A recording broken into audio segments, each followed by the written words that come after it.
but everybody has their opinions on things. So I put a Dr. Tony Elf video. I was in the Dollar Tree the other day, yesterday.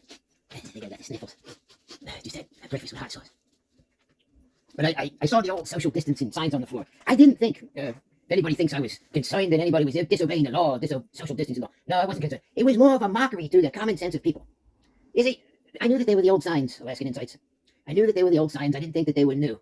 It meant to be a little funny and talking about the common sense concept and how people usually just do as they told, and then the common sense gets thrown aside. It wasn't about the fear of joins. It was about some people just happen to like the space and don't like people leaning on them. And the other thing was a contrasting analogy of how people will do what they're told when it's enforced. Of course, those social distancing signs were there under layers of wax and whatnot and tape and all dirt and everything. Of course, they were there. It was not the time of enforcement anyway. But as you can see, people regrouped and pressed together again and did not give each other the space that they need the elbow room for without getting sued by accidental elbowing.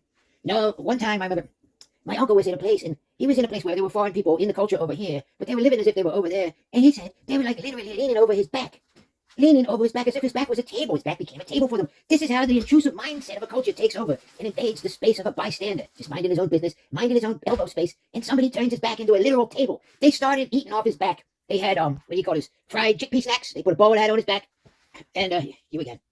And what else did they put on there? They put some egg rolls. The next guy came over, put egg rolls on his back. Now, I don't want to be, considered a racist or anything, but I just like elbow room. Give me a little elbow room and everything will be fine. You see, I enjoy my space when I can get it. There's only one place where I can't get my space, and that's here at home with this friend of mine here. But otherwise, I do not want people all over me. And I've had them talk and spit, and I've had the little kids come up and get all around me, yelling and screaming, tooting their horns. Get your kids away from me, okay? Back off. It's the only kid I want near me. Mommy, can we get money from the man? Maybe he'll buy us some candy. No, kid, let your mommy buy you candy. I'll give you some change at the end after I'm done my packages. Dr. Tony Elf almost always gives his change and puts it in the Dollar Tree change bin. I'm not bragging. That's just what I do.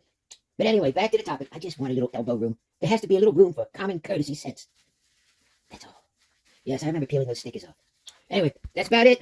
It's amazing what people will do when what they're told. And otherwise, they just lose all their common sense. No wonder it's so easy to enforce laws and regulations, especially when I developed in the last 3 years, the PDA, the Panty Face Damnation Administration. They worked out well for a while, but now that we took most of the signs, except for the waxed on, glued on, taped on floor signs, which are no longer in effect, I did not expect, but the door signs are gone for the masks, therefore it's just, it's dilapidated. Maybe we'll work on something else. Anyway, Dr. Tony Elf out. I gotta go now. Enjoy your day and your elbow room if you can. What the heck was that?